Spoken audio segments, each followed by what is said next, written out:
Bonjour, Mounir Chebois, votre prof de français. Nous allons poursuivre nos séries de vidéos sur YouTube concernant le projet 3.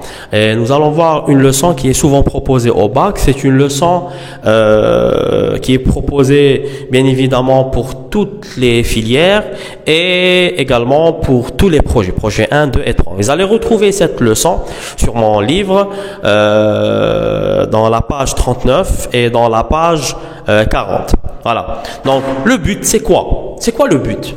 Alors le but, c'est l'objectif, c'est l'intention, c'est la finalité. Et quand on parle de but, on parle de deux sortes de buts.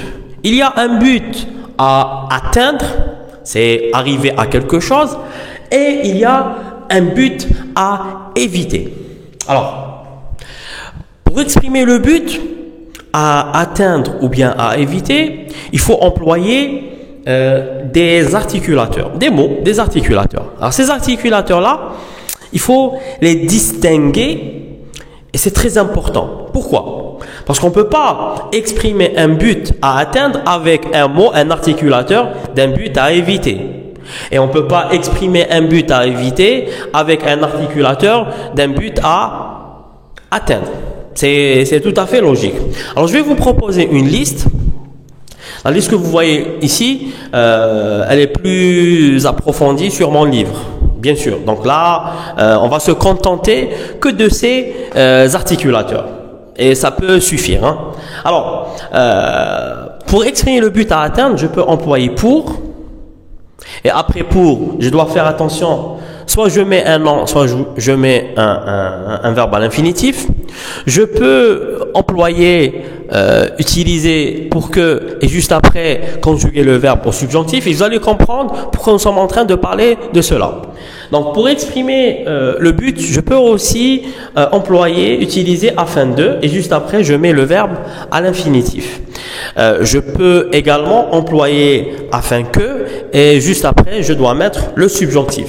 Alors, également, en vue de plus un nom et en vue de plus un verbe à l'infinitif.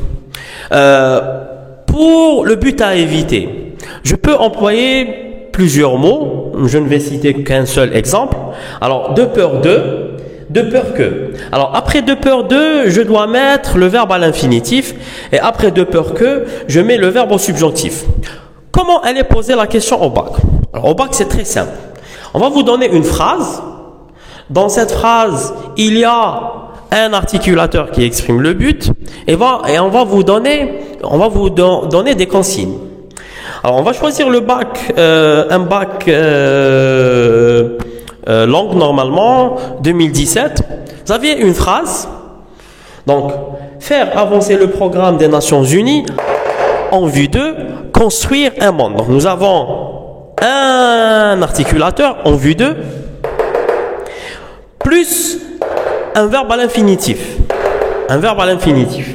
Et on vous a demandé, ou bien on leur a demandé, pour les candidats qui ont passé ce bac, de relever dans le texte deux articulateurs exprimant le même rapport que en vue, c'est-à-dire le synonyme de en vue.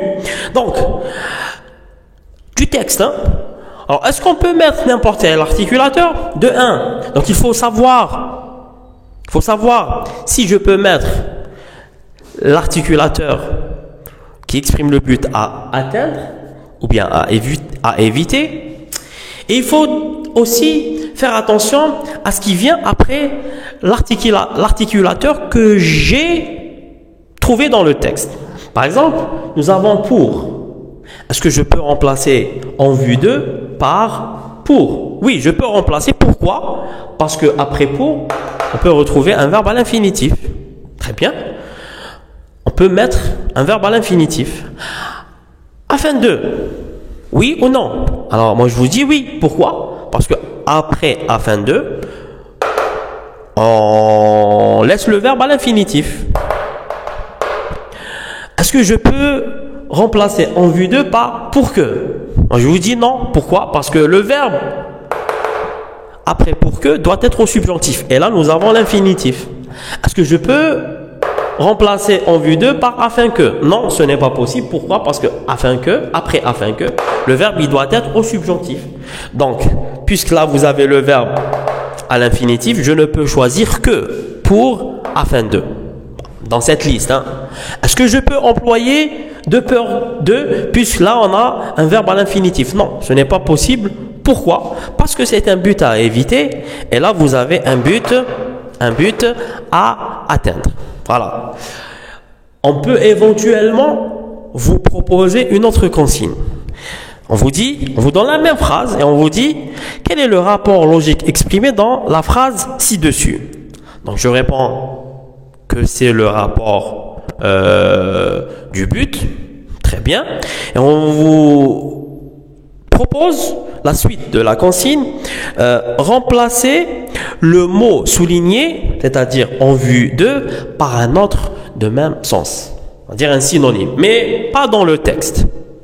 D'accord? Donc, vous pouvez mettre pour, vous pouvez mettre afin de, vous pouvez mettre dans cette liste que ces deux-là. C'est tout.